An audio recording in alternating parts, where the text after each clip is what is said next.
अगर तू चाहे तो हुक्मों को मान, उसकी मर्जी पूरी करना वफादारी है। उसने तेरे सामने आग और पानी दोनों को रखा है, बस जिस तरफ तू चाहे उसी तरफ अपना हाथ बढ़ा।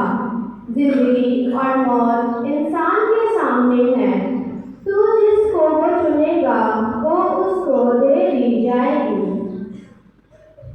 खुदावन की हिकमत अजीम है, वो हाथ में मुद्दे है और सब चीज़ों को देखता है।